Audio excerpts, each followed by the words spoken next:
हमारे साथ बातचीत के लिए मौजूद है उत्तर प्रदेश के परिवहन मंत्री दयाशंकर सिंह जी। सर, अगर बात करें तो उत्तर प्रदेश में निकाय चुनाव चल रहा है, किस तरीके से आप लोग की तैयारियां हैं? क्योंकि सूची जारी हो गई, नामांकन का दौर जारी है, लेकिन इस बीच सपा और रालोद के बीच में कहीं ना कहीं दरार भी देखने को मिल रही है। देखिए, भारतीय जनता पार्टी इस चुनाव के लिए तैयार है और पहले से ही हम लोगों की पूरी तैयारी हो चुकी थी। और चुनाव विलम्ब का कारण भी समाजवादी पार्टी है। समाजवादी पार्टी के विधायक मनोज पांडे जी के भाई ने न्यायालय में याचिका दायर करके इसको विलम्ब कराने का काम किया। और उच्चतम न्यायालय ने पिछड़ा वर्ग आयोग के जो संस्तुति थी उसको स्वीकार करते हुए आज उच्चतम न्यायालय के मार्गदर्शन में ये चुनाव संपन्न हो रहा है।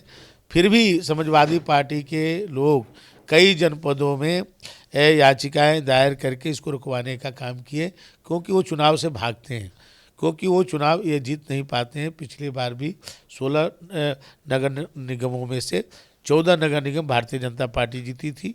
इस बार 17 है और 17 को 17 भारतीय जनता पार्टी जीतेगी। नगर पालिकाओं में भी पिछली बार भी हम 200 में से लगभग 160 हम जीते थे। इस बार 200 के 200 में भारतीय जनता पार्टी जीतेगी, क्योंकि कोई भी विपक्षी दल इस चुनाव से भागता है। इसलिए वो लोग उनकी पहली कोशिश होती है कि ये चुनाव हो ही ना। और लेकिन अब माननीय उच्चतम न्यायालय के मार्गदर्शन में ये चुनाव हो रहा है।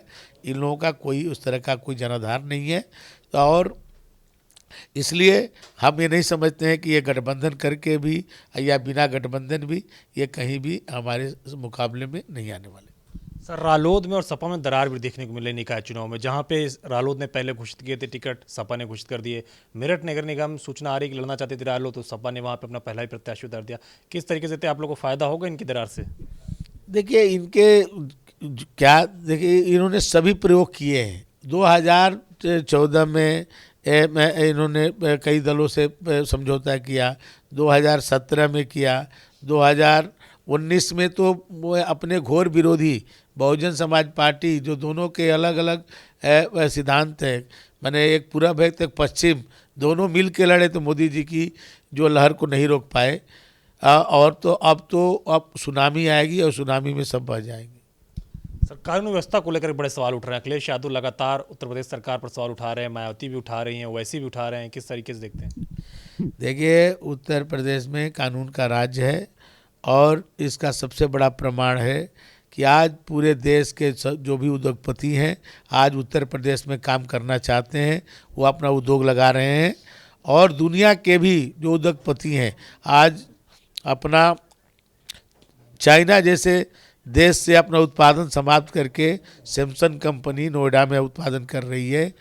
16 देशों के जो हमारे उद्योगपति हैं वो आज भारत में आकर के जो है अपनी उत्तर प्रदेश में अपने योजनाओं को संचालित कर रहे हैं। और तो ये कानून के राज है, तब आज पूरे देश और दुनिया से लोग आकर के उत्तर प्रदेश में आज व्यवसाय करना चाहते हैं। सर, एक सवाल और है। आप लखनऊ विश्वविद्यालय के छात्र हैं। विश्वविद्यालय के पाठ्यक्रम में बदलाव किया जा रहा है, राम और अयोध्या के बारे में भी पढ़ाया जाएगा विश्वविद्यालय में, बीए के कोर्स में ये शामिल किया जा रहा है। किस तरीके से आप इसे देखते हैं? देखिए, अब भारत में राम और कृष्ण के बारे में नहीं पढ़ाया जाएगा तो दुनिया में कहाँ पढ़ाया जाएगा। आज पूरी दुनिया जो है राम और कृष्ण को लेकर के बड़े बड़े शोध संस्थान बना रही है, उनके बारे में जानना चाहती है।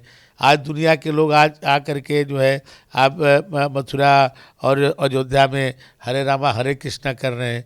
तो जब भारत में नहीं पढ़ाया जाएगा तो दुनिया में कहाँ पढ़ाया जाएगा। स्वागत करते हैं आप इस पहल का? बहुत स्वागत करते हैं, और ये हमारे भारत के स्वाभिमान है जो पूरे आज दुनिया के लोग आज राम और कृष्ण को मानते हैं। तो हमको तो और भी ज़्यादा इसके लिए हम सबको तैयारी करनी चाहिए कि जब पूरी दुनिया जिसको स्वीकार कर रही है तो हमको स्वीकार करने में क्या। सर, एक आखिरी सवाल है। कल परिवहन मंत्रालय में बैठक हुई, तमाम सारे राज्यों के परिवहन मंत्री शामिल हुए हैं। हाई स्पीड को लेकर के बातचीत हुई, फिटनेस को लेकर के बातचीत हुई, इसके अलावा जो है रोड सेफ्टी को लेकर भी बातचीत हुई, लाइसेंस को लेकर के बातचीत हुई है। क्या रोड निर्माण को लेकर भी बात हुई है? एनएचआई की तरफ से भी कोई बातचीत की गई कि किस तरीके से सड़क निर्माण को गति हो जाएगी, क्योंकि उत्तर प्रदेश में एक्सप्रेसवे का बड़ा निर्माण हो रहा है? ये कल माननीय सड़क परिवहन मंत्री नितिन गडकरी जी के नेतृत्व में देश के सभी राज्यों के परिवहन मंत्री, परिवहन प्रमुख सचिव और परिवहन आयुक्त को उन्होंने बुलाया था और विशेष करके 4 विषयों पर बड़ी लंबी चर्चा हुई।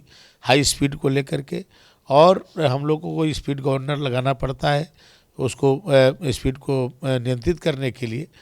लेकिन अब बड़े बड़े एक्सप्रेसवे बन रहे हैं 4 लेन 6 लेन, तो वहाँ पर बहुत बैरिकेटिंग भी है, तो वहाँ पर कोई जानवर उस पे सड़क के पर नहीं पहुँच पाता है। तो वहाँ पर क्या है कि भाई वहाँ के लोग स्पीड ज़्यादा भी कह रहे हैं, जो हमारी जो व्यावसायिक वाहन है वहाँ पर भी कम समय में दूरी को तय कर लें। तो ये कुछ जगहों से डिमांड थी कि स्पीड को बढ़ाया जाए। कुछ स्टेट हाईवे हैं, कुछ जो है लोकल हैं, तो उसके अलग अलग स्पीड निर्धारण किए जाएं। जहाँ दुर्घटना ज़्यादा संभावना है वहाँ पर नियंत्रित किया जाए, जहाँ पर दुर्घटना नहीं है और 4 लेन 6 लेन है तो वहाँ पर स्पीड बढ़ाई जाए। तो ये सब चीज़ों पर भी चर्चा हुआ। फिटनेस सेंटर खोलने के लिए हम लोग को भारत सरकार ने गाइडलाइन दिया है। उसमें बहुत सारी कहीं दिक्कतें आती थी, कहीं पोल्यूशन को लेकर के एनओसी लेना है, कहीं ज़मीन की प्रॉब्लम आती थी कि अब जैसे बड़े शहर हैं हमारे, जैसे नोएडा है, गाज़ियाबाद है, वहाँ पर भी 2 एकड़, बलिया में भी 2 एकड़, तो वहाँ के 2 एकड़ की ज़मीन की कीमत ज़्यादा है, कहीं की ज़मीन की कीमत कम है।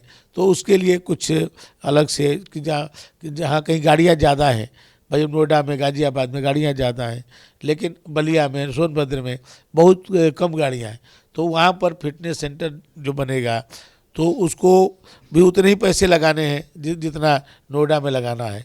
तो जो पीपीपी मॉडल पर बनना है तो उसमें हम लोग चाहते थे कि कुछ संशोधन हो, जो हमारे पिछड़ा जिला है वहाँ के लिए अलग से थोड़ा कुछ व्यवस्था हो।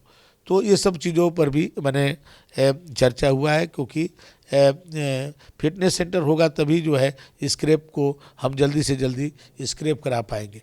तो माननीय प्रधानमंत्री जी चाहते हैं कि स्क्रैप को बढ़ाया दिया जाए। जो 15 साल पुरानी गाड़ियां हैं जो पोल्यूशन ज़्यादा कर रही हैं उनको हम लोग निष्प्रयोज्य करके नई गाड़ियां माने लोगों को उसके लिए रजिस्ट्रेशन में सब्सिडी में सब व्यवस्था हो रही है।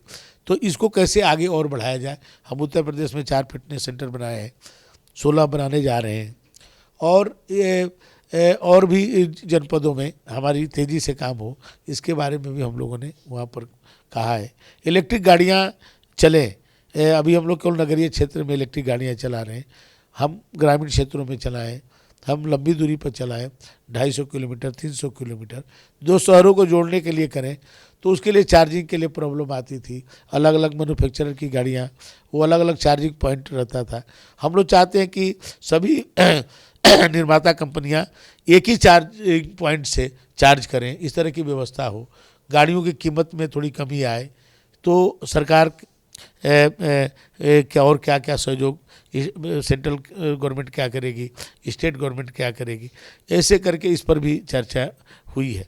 उसके बाद लर्निंग लाइसेंस को लेकर के, लर्निंग लाइसेंस कुछ स्टेट जो है ऑनलाइन बना रहे हैं, कुछ जो है मैनुअल बना रहे हैं।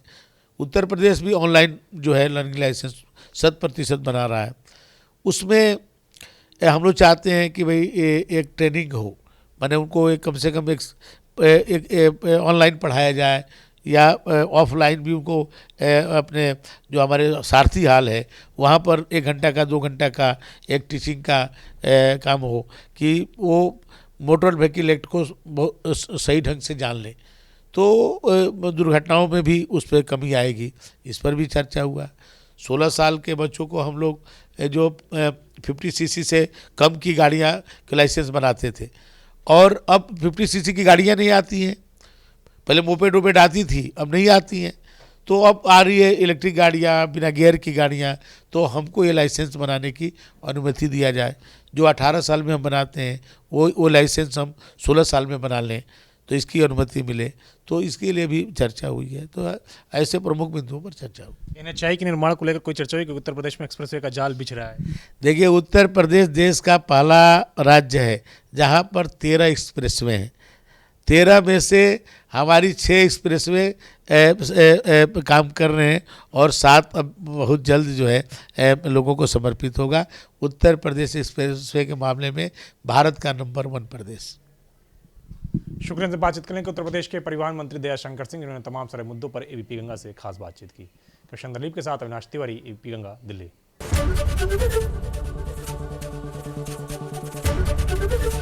एबीपी गंगा, खबर आपकी, जुबान आपकी।